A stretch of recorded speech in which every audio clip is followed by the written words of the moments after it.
سے جہنم میں ڈال دو تو یہ دونوں صورتیں حجت بن کے اس کے لیے کھڑی ہو جائیں گی کہ اللہ یہ ہمیں پڑھا کرتا تھا تو انہیں جہنم میں نہ ڈال، اسے ہمارے ساتھ جنت میں بھیج دے۔ تو یہ دونوں صورتیں سورہ بقرہ اور سورہ آل عمران، یہ دونوں صورتیں بڑی فضیلت والی اور برکتوں والی صورتیں ہیں۔ ان صورتوں کے اندر اللہ تعالیٰ نے حضرت عمران کی اولاد کا ذکر کیا ہے۔ آل عمران کا مطلب ہی عمران کی اولاد ہے۔ آل کہتے ہیں اولاد کو، آل اولاد اردو میں عام فہم اور مشہور و معروف محاورہ آل اولاد کو کہا جاتا ہے۔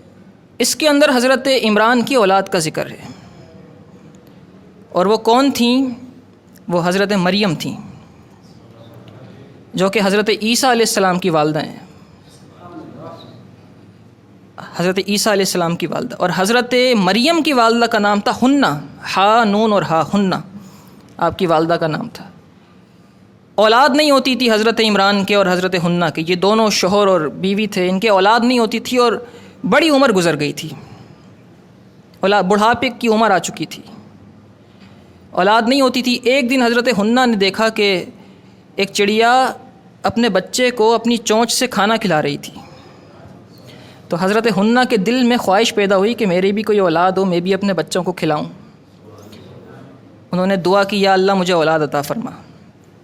اور صرف اولاد کی دعا نہیں کی، پھر آپ نے کہا یا اللہ اولاد بھی عطا فرما، اور جب تو مجھے اولاد دے گا تو میں اسے بیت المقدس کی خدمت کے لیے وقف کر دوں گی، وقف کر دوں گی۔ اللہ پاک نے آپ کو اولاد عطا فرمائی، حضرت مریم پیدا ہوئیں۔ اس زمانے میں یہ رواج تھا کہ لڑکوں کو مسجدوں کی خدمت کرنے کے لیے وقف نہیں کیا جاتا تھا۔ آج بھی وقف نہیں کرتے ہیں مسجد کی خدمت، کوئی لڑکیاں نہیں کرتی، لڑکے کرتے ہیں۔ پیدا ہوئی تھی لڑکی حضرت مریم، تو آپ نے دعا کی یا اللہ میں نے تو اولاد مانگی تھی، ایسی اولاد کہ جو وقف کر دوں میں مسجد بیت المقدس کی خدمت کے لیے، تو نے مجھے بیٹی دی۔ تو اللہ پاک نے فرمایا تو جو بیٹا مانگ رہی تھی اس سے اچھی بیٹی ہم نے تجھے عطا کر دی ہے، اس سے اچھی بیٹی ہم نے تجھے عطا کر دی ہے۔ یعنی ایسی بیٹی دی ہے کہ جو اس بیٹے کے مقام اور مرتبے کے برابر نہیں پہنچ سکتی۔ نبی پاک صلی اللہ علیہ وسلم نے ارشاد فرمایا، حضور نے فرمایا کمل من الرجال کثیر ولم یکمل من النساء الا آسیۃ امرأۃ فرعون ومریم بنت عمران وعائشۃ وان فضل عائشۃ کسائر علی سائر النساء کفضل السرید علی سائر الطعام۔ حضور نے فرمایا مرد تو بہت کامل ہوئے، بڑے کاملین ہوئے، مردوں نے بڑے مقام اور مرتبے پائے، عورتیں کامل نہیں ہوئیں سوائے تین عورتوں کے۔ ایک حضرت آسیہ جو فرعون کی بیوی تھیں، جنہوں نے ایک نبی کی پرورش کی، ایک حضرت مریم جو حضرت عمران کی بیٹی تھیں، اور تیسری سیدہ عائشہ صدیقہ رضی اللہ تعالیٰ عنہ۔ پھر حضرت عائشہ صدیقہ کی ایک مزید شان بیان کی حضور نے فرمایا ساری عورتوں پر عائشہ کی فضیلت ایسے ہے جیسے سرید کھانے کی سارے کھانوں پر فضیلت ہے۔ سرید ایک کھانا ہے جس کو سرید بھی کہتے ہیں، سرید بھی کہتے ہیں۔ وہ کھانا یہ ہے کہ عرب میں تو وہ مخصوص انداز میں پکایا جاتا ہے۔ اگر ہم برِ صغیر میں اپنے حساب سے اس کھانے کو دیکھیں تو وہ کھانا اس طریقے سے ہوتا ہے کہ شوربے والا سالن ہو اور اس کے اندر روٹی کے ٹکڑے کر کے ڈالے جائیں، یہاں تک کہ وہ ٹکڑے شوربے کے اندر ڈوب جائیں اور پھر اسے کھایا جائے۔ نبی پاک صلی اللہ علیہ وسلم اس کھانے کو پسند فرماتے تھے۔ حضور نے فرمایا جس طرح سارے کھانوں پر اس سرید کو فضیلت حاصل ہے، ایسے ہی حضرت عائشہ صدیقہ کو ساری عورتوں پر فضیلت حاصل ہے۔ حضرت مریم کی والدہ نے منت مانی کہ اے اللہ میں نظر مانتی ہوں، رب انی نظرت لک ما فی بطنی محررا فتقبل منی، اے اللہ جو میرے پیٹ میں ہے وہ میں تیری خدمت میں مسجد اقصی بیت المقدس کی خدمت کے لیے وقف کر رہی ہوں، تو اسے مجھ سے قبول فرما لے، انک انت السمیع العلیم، بے شک تو سننے والا جاننے والا ہے۔ فلما ودعتھا، جب انہوں نے بچی کو جنا، حضرت مریم کی والدہ نے، حضرت حنہ نے جب بیٹی کو جنا، قالت، تو عرض کی، رب انی وضعتھا انثی، اے اللہ میں نے تو ایک بیٹی کو جنم دیا ہے، منت کیسے پوری کر سکوں گی اب؟ واللہ اعلم بما وضعت، اور اللہ خوب جانتا ہے کس چیز کو جنم دیا تھا۔ پھر اللہ نے فرمایا ولیس الذکر کالانثی، کوئی لڑکا اس لڑکی کے برابر نہیں پہنچ سکتا۔ پھر یہ آگے پورا واقعہ ہے آگے، اور پھر اللہ تعالیٰ نے آگے جا کے فرمایا وَإِنِّي أُعِيذُهَا بِكَ وَذُرِّيَّتَهَا مِنَ الشَّيْطَانِ الرَّجِيمِ، میں نے اسے تیری پناہ میں دیا اور اس کی اولاد کو بھی تیری پناہ میں دیا شیطان مردود کے شر سے۔ حضرت مریم کو بھی پناہ میں دیا۔ حضرت مریم کی والدہ کہتی ہیں اے اللہ میں نے مریم کو بھی پناہ میں دیا اور اس کی اولاد کو بھی تیری پناہ میں دے دیا شیطان سے بچا کے۔ مفسرین نے یہاں لکھا جب بچہ پیدا ہوتا ہے تو روتا ہے، پیدا ہونے کے بعد بچہ چیخ کر روتا ہے تو اس سے پتہ پڑتا ہے کہ اس میں جان ہے، طاقت ہے، زندہ ہے۔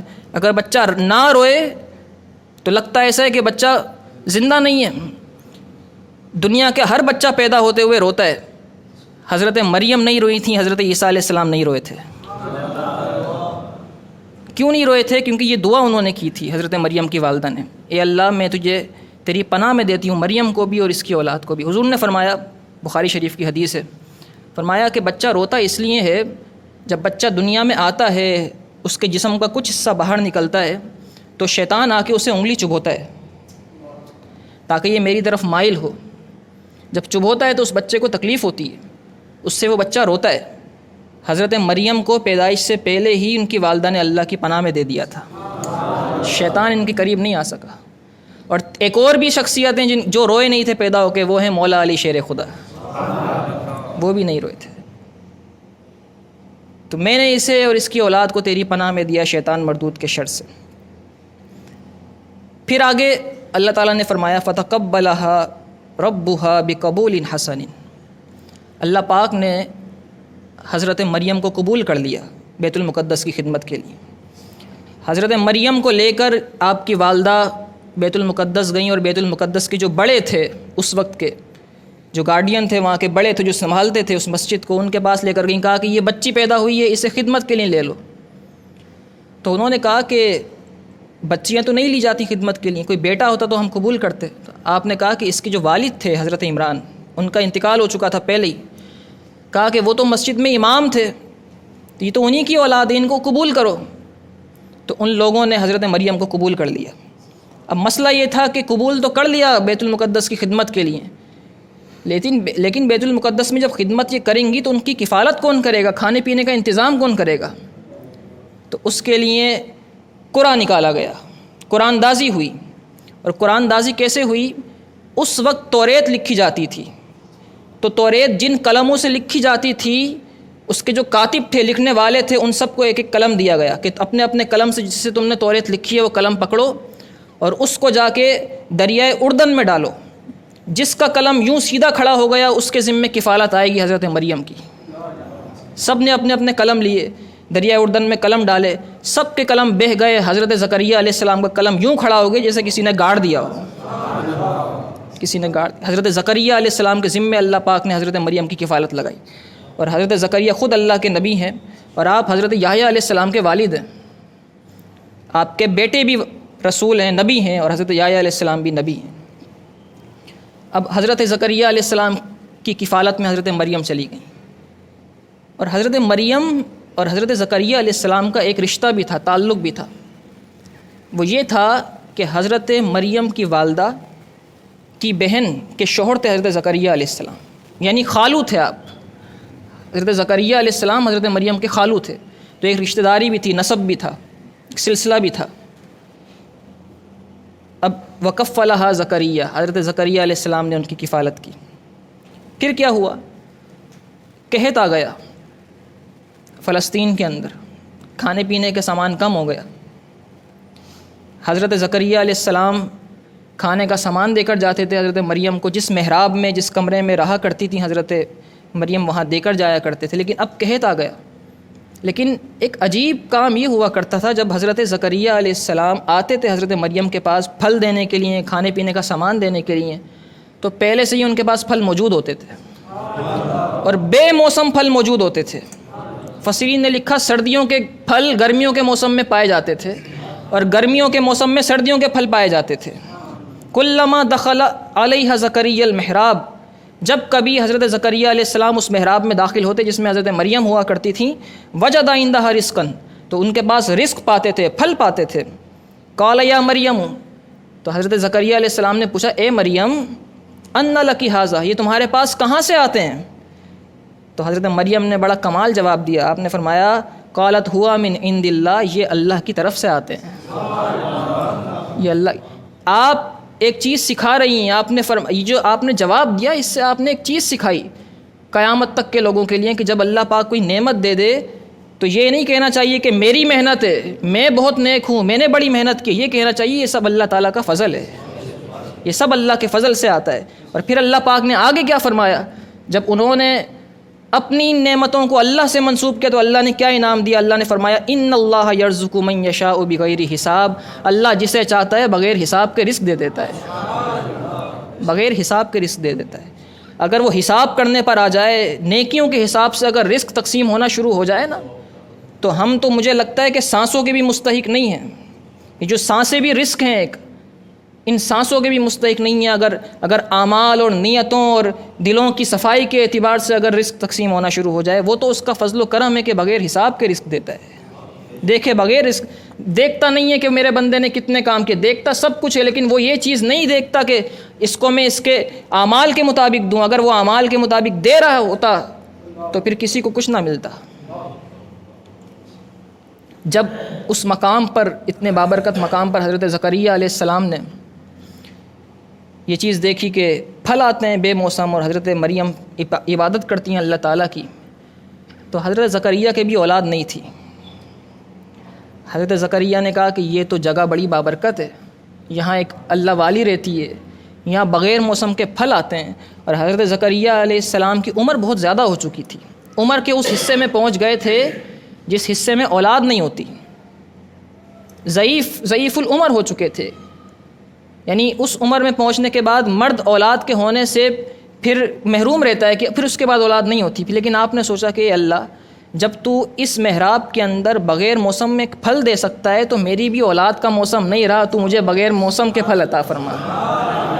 ہنالک دعا زکریا ربہ، وہیں پر حضرت زکریا علیہ السلام نے اپنے رب سے دعا کی. اور کیا دعا کی؟ قال رب هب لی من لدنک ذریۃ طیبۃ، اے اللہ مجھے اپنے پاس سے پاکیزہ اولاد عطا فرما. تو معلوم ہوا اولاد کی جب دعا کریں تو صرف اولاد کی دعا نہیں کریں بلکہ ذریۃ طیبۃ کی دعا کریں، پاکیزہ اولاد کی دعا کریں، پاک صاف نیک اللہ والی، اور جو دین کی طرف راغب رہے، جو ماں باپ کی خدمت کرنے والی، سمجھنے والی، ایسی اولاد کی دعا کریں. کیونکہ صرف اولاد ہوتی ہے تو وہ اللہ نے فرمایا فتنہ ہے. ذریۃ طیبۃ ہوگی تو پھر وہ اللہ اور اس کے رسول کے احکامات پر چلتی رہے گی. انک سمیع الدعا، بے شک تو دعا کو سننے والا ہے. تو بزرگوں نے فرمایا اسی لیے اللہ والوں کے پاس بیٹھ کر، اللہ والوں کی بارگاہوں میں اگر دعا کی جائے تو اللہ پاک اس دعا کو قبول فرما لیتا ہے. اسی لیے ہم جہاں اولیاء کرام مدفون ہوتے ہیں وہاں جا کے دعائیں کرتے ہیں تو اللہ پاک جو رحمتیں وہاں برس رہی ہوتی ہیں اس کے صدقے میں اللہ ہماری دعائیں بھی قبول فرما لیتا ہے. کیونکہ جہاں حضرت مریم تھی وہیں دعا کی، اور پھر دعا کرنے کے بعد اللہ نے کیا انعام دیا؟ فنادتہ الملائکہ، فرشتوں نے انہیں پکارا، وہو قائم یصلی فی المحراب، اور اس حال میں پکارا کہ حضرت زکریا علیہ السلام محراب میں کھڑے ہو کر نماز پڑھ رہے تھے. فرشتوں نے انہیں پکارا اور پکار کے کہا ان اللہ یبشرک بیحییٰ، اللہ پاک آپ کو یحییٰ علیہ السلام کی خوشخبری دیتا ہے. اللہ پاک آپ کو یحییٰ علیہ السلام کی خوشخبری دیتا ہے. مصدقا بکلمۃ من اللہ، اللہ کے کلمے کی تصدیق کرنے والے ہوں گے. وسیداً، سردار ہوں گے. وحصوراً، عورتوں سے دور رہنے والے ہوں گے. ونبیا من الصالحین، اور صالحین ہوں گے، ایک نبی ہوں گے. حضرت یحییٰ علیہ السلام اللہ کے نبی ہوئے اور آپ عورتوں سے دور رہا کرتے تھے، آپ اللہ کی عبادت کیا کرتے تھے، بلکہ کئی دن تک اپنے گھر سے چلے جاتے اور اللہ کی عبادت کیا کرتے. ایک دن حضرت زکریا علیہ السلام کے بیٹے حضرت یحییٰ علیہ السلام 3 دن کے لیے گھر سے چلے گئے. 3 دن کے لیے گھر سے چلے گئے، اور جب آپ گھر سے گئے تو گھر والے پریشان ہو گئے. حضرت یحییٰ علیہ السلام کے گھر والے پریشان. زکریا علیہ السلام ڈھونڈنے کے لیے نکلے تو آپ ایک قبرستان کے اندر قبر میں بیٹھ کے رو رہے تھے. پوچھا زکریا علیہ السلام نے کہ 3 دن سے تمہیں ڈھونڈ رہا ہوں اور تم قبر میں بیٹھ کے رو رہے ہو. تو حضرت زکریا علیہ السلام سے کہا یحییٰ علیہ السلام نے کہ بابا جان، آپ نے ہی تو کہا تھا کہ جنت اور جہنم کے درمیان ایک راستہ ہے، ایک جگہ ہے جو جنت تک جاتی ہے، جگہ جو راستہ جنت تک جاتا ہے، اس جگہ تک لے جانے کے لیے ایک ہی راستہ ہے، اور وہ ہے اللہ کی یاد میں آنسو بہانا. تو میں اللہ کے لیے آنسو بہا رہا تھا. پھر یہ آگے مکمل صورت ہے، اس میں واقعات ہیں۔ پھر حضرت یحییٰ علیہ السلام کو بعد میں شہید کیا گیا، اور شہید بھی ایک عورت کی وجہ سے کیا گیا۔ عورتوں کے فتنے کی وجہ سے بڑے بڑے لوگوں کو مار دیا جاتا ہے، اور آج بھی یہ چیز عام ہے۔ 3 چیزیں لوگوں نے کہا کہ بڑا فتنہ ہوتی ہیں، ایک زن عورت، ایک زر یعنی مال و زر، اور ایک زمین۔ یہ 3 چیزیں ایسی ہوتی ہیں کہ جو اگر ان پر اگر لڑائی ہو جائے تو پھر جانوں کی بھی پرواہ نہیں کی جاتی۔ لوگ زن، زر اور زمین کی وجہ سے۔ حضرت یحییٰ علیہ السلام کو کیوں شہید کیا گیا؟ حضرت یحییٰ علیہ السلام کے زمانے میں ایک بادشاہ تھا، وہ ایک عورت پر عاشق ہو گیا، اور وہ عورت اس کی محرم تھی، اور اس نے نکاح کرنے کا ارادہ کیا، شادی کرنے کا ارادہ کیا۔ تو یحییٰ علیہ السلام نے منع فرمایا، آپ نے فرمایا شادی نہیں ہو سکتی، محرم ہے تمہاری۔ تو اس عورت نے بادشاہ سے جا کے کہا کہ اگر تو مجھ سے شادی کرنا چاہتا ہے تو سب سے بڑی راستے کی دیوار یحییٰ علیہ السلام ہے، انہیں قتل کروا دے۔ اس بادشاہ نے حضرت یحییٰ علیہ السلام کو شہید کروایا، نعوذ باللہ من ذالک، اور حضرت یحییٰ علیہ السلام کا سر اس عورت کے سامنے پیش کیا۔ مفسرین نے لکھا جیسے ہی یحییٰ علیہ السلام کا سر تشت پہ رکھ کے اس عورت کے سامنے رکھا گیا، اس کی روح بھی پرواز کر گئی، وہ بھی مر گئی، کیونکہ اللہ پاک اپنے نبیوں کے بارے میں بڑا غیرت مند ہے۔ اپنے نبیوں کے بارے میں اتنا غیرت مند ہے کہ اگر کوئی اس کے نبی کو کوئی گستاخی کر دے تو وہ پورے بستیاں الٹنے پر قادر ہے۔ اللہ پاک ہمیں قرآن مجید فرقان حمید سمجھنے کی توفیق عطا فرمائے، اس پر عمل کرنے کی توفیق عطا فرمائے۔ وآخر الدعوایا الحمد للہ رب العالمین۔